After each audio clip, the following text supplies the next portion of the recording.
मुस्लिम league को 15 अगस्त 1947 को पाकिस्तान दे दिया गया। और वो भी कैसे पाकिस्तान दिया गया? तो लोगों को बेवकूफ बनाकर, मूर्ख बनाकर पाकिस्तान दिया गया। बिना पंजाब, बंगाल, उत्तर पश्चिमी सीमांत प्रांत, सिंध आदि के लोगों की भावनाओं या विचारों का सम्मान करे। और विभाजित भारत 2 भागों में विभाजित किया गया था, जिसमें से एक भाग पर धर्म शासित राज्य था। मुसलमानों को उनके देशद्रोही आंदोलनों और कार्यों का फल पाकिस्तान के रूप में मिल गया था। गांधीवादी मत के लोगों ने पाकिस्तान निर्माण के विरोधियों का सांप्रदायिक सोच रखने वाले कहकर उपहास किया था, महाघोर निंदा व अपमान किया था और देशद्रोही विशेषण से संबोधित किया। जबकि स्वयं मोहम्मद अली जिन्ना की मांगों के सामने आत्मसमर्पण करते हुए भारत में मुस्लिम राज्य की स्थापना की। आपको पता है, इसी मुस्लिम राज्य की स्थापना की देख नाथूराम गॉडसे जी का मन विचलित हो लिया, शांति भंग कर दी। देखो क्या लिखा, इस घटना ने मेरे मन की शांति को भंग कर दी। मतलब नाथूराम गॉडसे जी का मन शांति से भंग हो लिया। हालांकि अगर पाकिस्तान बनने के बाद भी यह गांधीवादी सरकार पाकिस्तान के हिंदुओं के हितों की रक्षा के लिए कुछ कहती तो संभव था कि मैं अपने मन मस्तिष्क को वश में कर लेता। मतलब नाथूराम गॉडसे जी कह रहे हैं, अगर हिंदुओं के हित में रक्षा के लिए पाकिस्तान में व्यवस्था किया जाता तो संभव था कि मैं अपने मन को कंट्रोल कर पाता। पर खेद है जो कि लोगों की हताशा देखकर भयंकर विचलित था।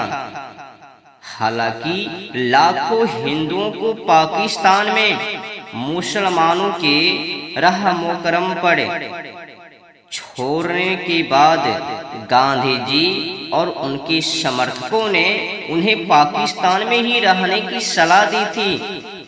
परिणामतः हिंदू मुसलमानों के हाथों में पड़ गए और ऐसी परिस्थितियों में घिर गए जिसके के लिए वे तैयार नहीं थे, और एक के बाद एक आपदाएं होती गई। आज भी जब मैं वह घटनाएं याद करता हूँ तो मेरा शरीर उन त्रासदियों की भयावहता को महसूस कर गुस्से से जल उठता है। देखो भाई, अगर कोई भी व्यक्ति उस समय होता और सच्चाई से अवगत हो लेता तो जो हालात नाथूराम गॉडसे में, वही हालात उस व्यक्ति में भी होता। पर गांधी जी से जुड़ी अगर सच्चाई पता होता तो नाथूराम गॉडसे जी ने ऐसे ही गांधी को वध नहीं किया। मूल वजह इधर है, समझते जाओ। मैंने गांधी को क्यों मारा, किताब का नाम है और उसी से मैं आप लोगों को सुना रहा हूं। और मेरे रोंगटे खड़े हो जाते हैं। प्रत्येक नया दिन अपने साथ समाचार लेकर आता कि किस प्रकार हजारों हिंदुओं का नरसंहार किया गया तकरीबन 15,000 सिखों को गोली मार दी गई। सैकड़ों महिलाओं को निर्वस्त्र कर जुलूस निकालते हुए बाजार में मवेशियों की तरह बेचा गया।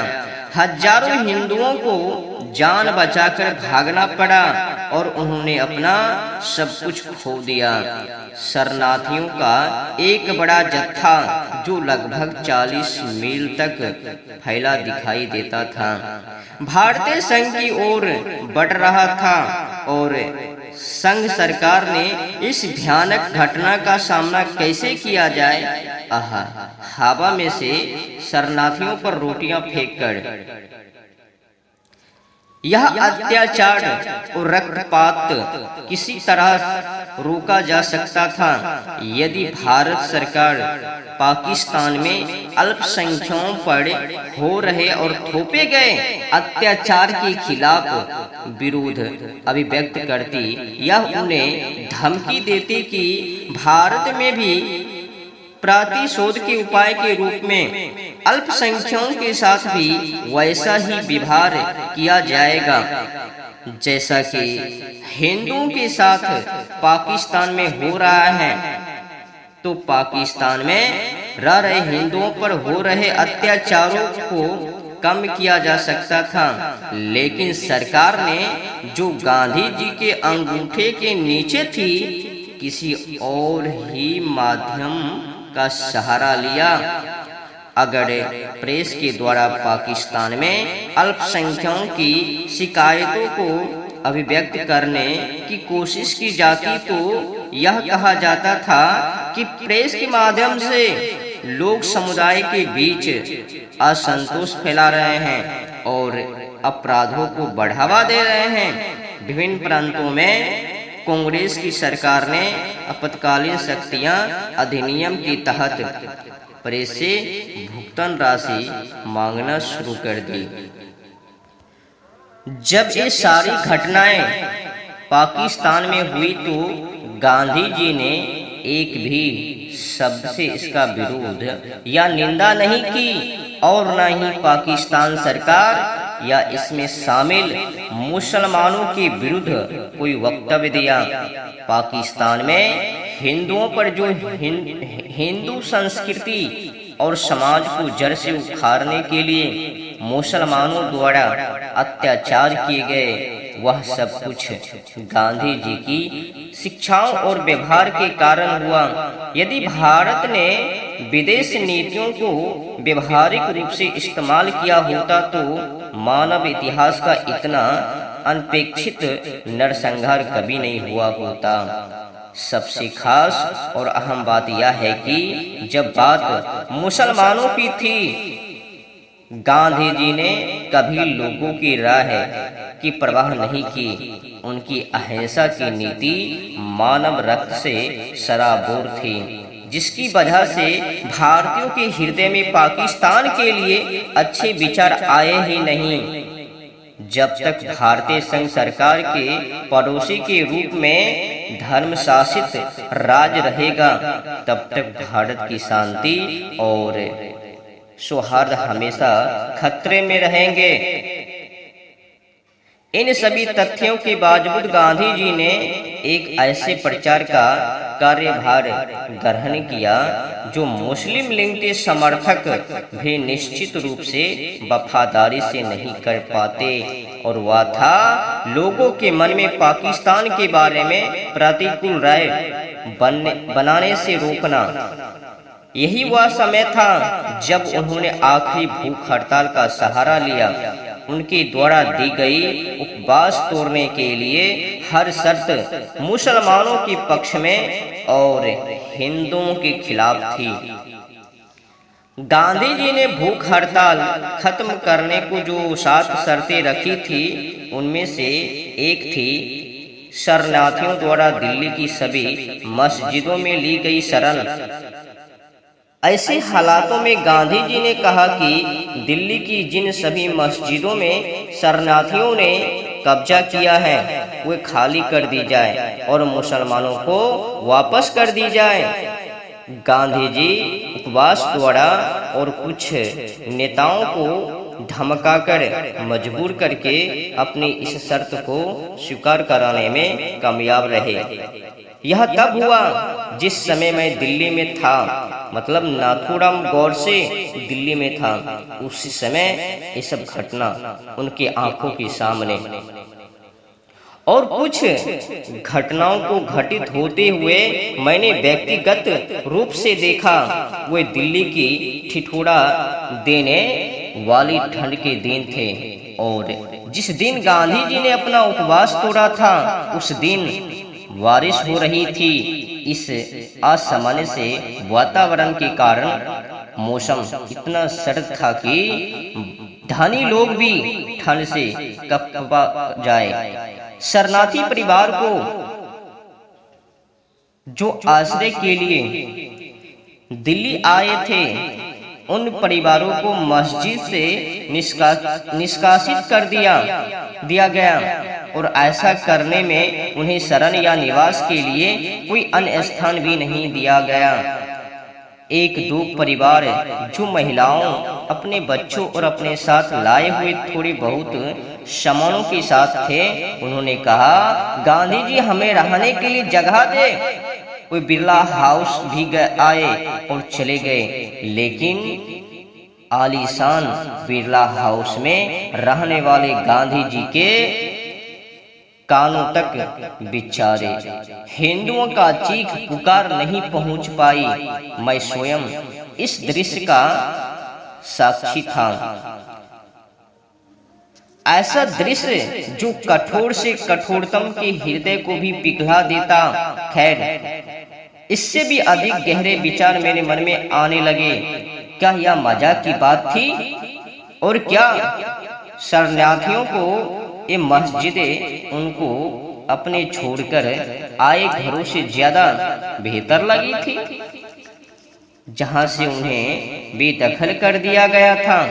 क्या गांधी जी उन कारणों और परिस्थितियों से अवगत नहीं थे जिन कारणों से उन शरणार्थियों को मस्जिदों में शरण लेनी पड़ी थी? जो हिस्सा पाकिस्तान बना वहां कोई मंदिर या गुरुद्वार नहीं था। इन शरणार्थियों ने वहां अपनी आंखों से देखा था कि किस तरह केवल सिखों और हिंदुओं का अपमानित करने के उद्देश्य से उन्हें मंदिरों और गुरुद्वारों को अपवित्र किया गया। शरणार्थी अपना सब कुछ छोड़कर भागकर दिल्ली आए थे और उन्हें दिल्ली में किसी जगह शरण नहीं मिली। सरकार से क्या सवाल पूछा जाना चाहिए जब पाकिस्तान के पंजाब और उत्तर पश्चिमी सीमा प्रांत में छोड़ाए? अपने घरों की याद करके बार बार रोए और भारत आकर भी उन्हें केवल सड़कों और पैरों के नीचे आश्रय मिले। इन परिस्थितियों में हिंदू शरणार्थियों ने मस्जिदों पर कब्जा कर लिया था, तो क्या गलत था? यह ऐसा करने में मस्जिदों की छतों का मानवता के हित के लिए उपयोग नहीं किया गया था?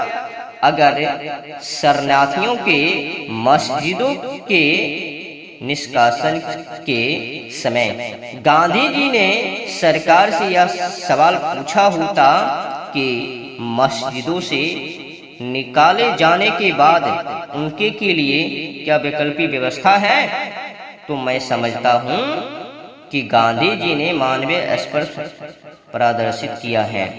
सरकार और जनता से पूछते उनके के लिए कोई वैकल्पिक व्यवस्था उपलब्ध कराने के संबंध में बाहर फेंके जाने से पहले आवाज एक प्रदर्शित करेगा। आपकी मांग पर मानवीय स्पर्श प्रदर्शित किया है।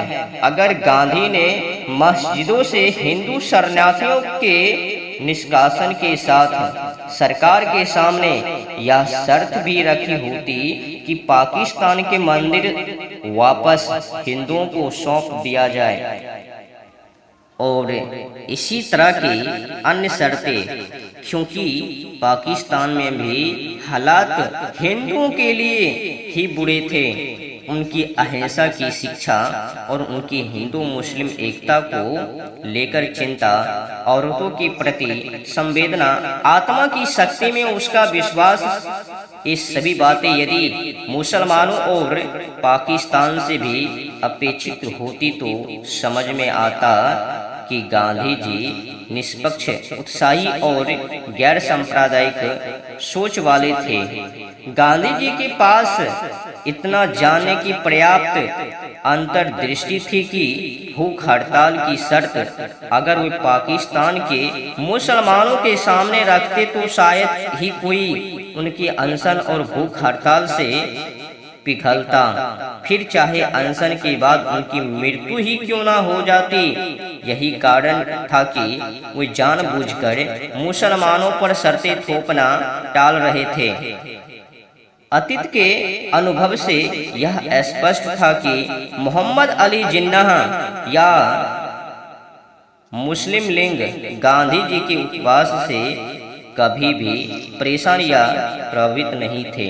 उन्होंने शायद ही कभी गांधी जी की आंतरिक आवाज के मूल्य को महत्व दिया था। धन्यवाद।